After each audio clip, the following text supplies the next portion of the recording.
Selamat mengikuti pembelajaran bersama Universitas Terbuka.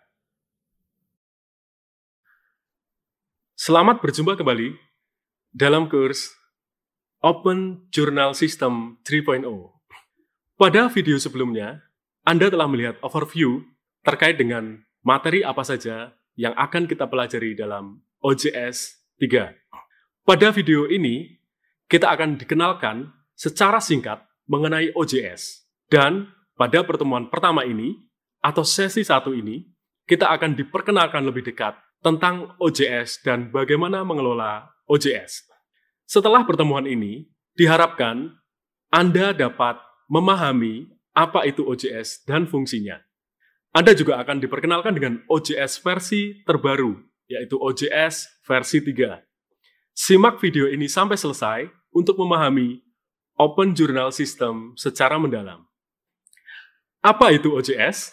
Open Journal System, atau yang biasa kita singkat dengan nama OJS, adalah sistem manajemen dan penerbitan jurnal yang dioperasikan oleh Chief Editor, dan sistem ini sangat fleksibel. Sistem ini dapat diunduh secara gratis dan diinstal pada server web, baik itu lokal maupun online. Sehingga sistem ini berbentuk sebuah framework yang bisa kita gunakan secara bebas. Lalu apa fungsi dari OJS tersebut? Pertama, OJS sebagai sistem manajemen dan penerbitan manuskrip jurnal membantu dalam semua aspek penerbitan jurnal online, mulai dari pembuatan situs web hingga tugas-tugas operasional seperti proses pengajuan artikel dari para autor hingga proses publikasi.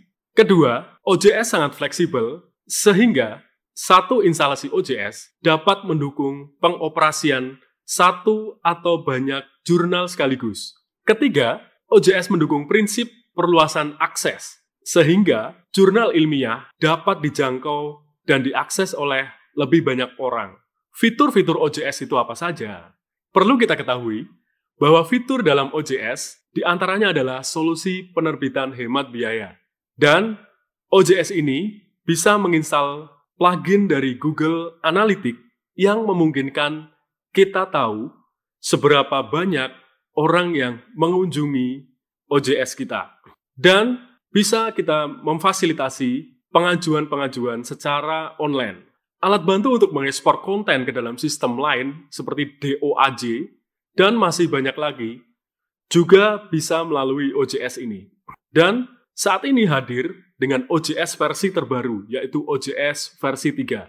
Mari kita cermati apa yang baru dari OJS versi 3. Pertama adalah fasilitasi diskusi editorial untuk diskusi internal dalam setiap tahapan editorial.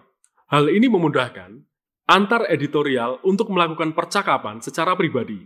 Yang kedua adalah alur kerja dan akses tugas yang fleksibel. Selanjutnya adalah peran yang fleksibel, di mana Anda dapat mengubah nama-nama peran sesuai keinginan. Keempat, penulis dapat mengunggah berkas utama seperti gambar, naskah artikel, dan lain sebagainya dengan jumlah yang tidak terbatas.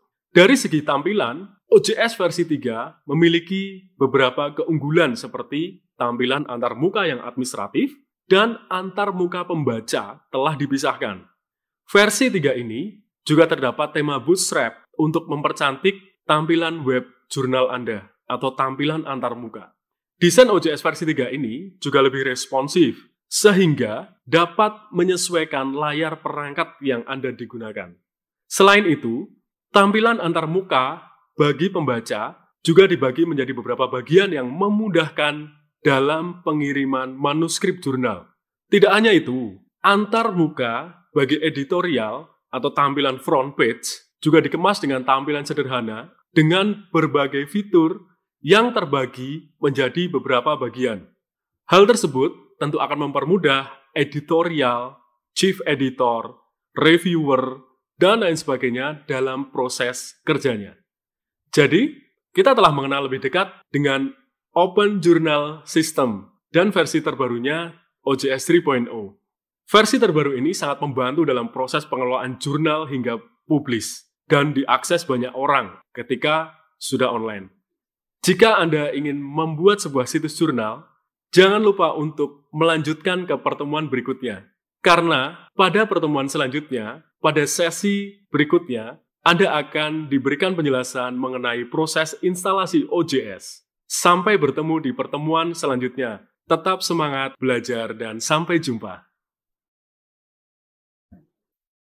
Terima kasih telah mencermati pembelajaran bersama Universitas Terbuka.